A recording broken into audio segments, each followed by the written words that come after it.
पहली घटना तहसील थाना परिसर की है। पुलिस के अनुसार नाबालिग छात्र और आरोपी 19 वर्षीय ओम कमलकर के बीच पहले से प्रेम संबंध थे। दोनों एक ही बस्ती में रहते थे और फोन पर बातचीत किया करते थे और एक दूसरे से मुलाकात भी करते थे।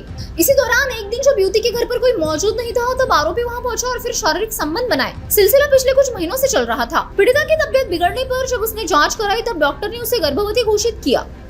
गर्भावस्था की जानकारी सामने आने के बाद मामले की सूचना तहसील पुलिस को दी गई।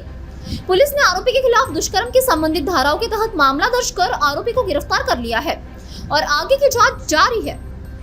पुलिस ने आरोपी के खिलाफ दुष्कर्म की संबंधित धाराओं के तहत मामला दर्ज कर आरोपी को गिरफ्तार कर लिया है और आगे की जांच कर रही है। दूसरी घटना यशोधरा थाना परिसर की है, जहां 8वीं कक्षा में पढ़ने वाली 13 वर्षीय छात्रा के साथ 23 वर्षीय आरोपी अंकित मेश्राम ने जबरदस्ती की। बताया जा रहा है कि पिछले 6 महीने से यह सिलसिला चल रहा था। पीड़िता के घर में किसी के नहीं होने का फायदा उठाकर आरोपी ने उसके साथ शारीरिक संबंध बनाए।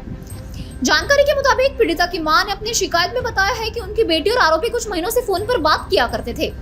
महिला ने जब विश्वास में लेकर बच्ची से पूछताछ की तब इस पूरे मामले का खुलासा हुआ और इसकी शिकायत पुलिस से की।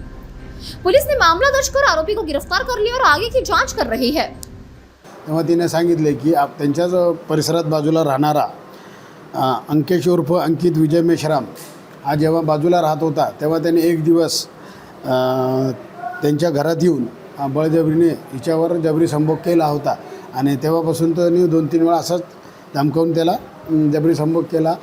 त्याच्यानंतर पीडिता ही तो इथून जेव्हा इंदोर भागात राहायला गेला तेव्हापासून तो त्याला तिकडून फोन लावून सारखं बोलत होता। त्याच्यावर संशय आल्याने त्यांची पीडितेची आई ही पोलीस स्टेशनला आल्याने आम्ही लगेच तात्काळ तिचे वैद्यकीय तपासणी करून पोलीस स्टेशनला गुन्हा अपराध क्रमांक 455/2026 कलम 64(2) 65 BNS सह कलम 4, 8, 12 पोस्को चे अन्वय गुन्हा दाखल केला असून यातील आरोपी अंकेश उर्फ अंकित विजय मेश्राम वय 23 वर्ष राहणार हजारीपटका PS हद्दीत याला अटक केली असून त्याची आज रोजी माननीय पोलीस न्यायालयात कस्टडीकरिता पाठवण्यात आले आहे।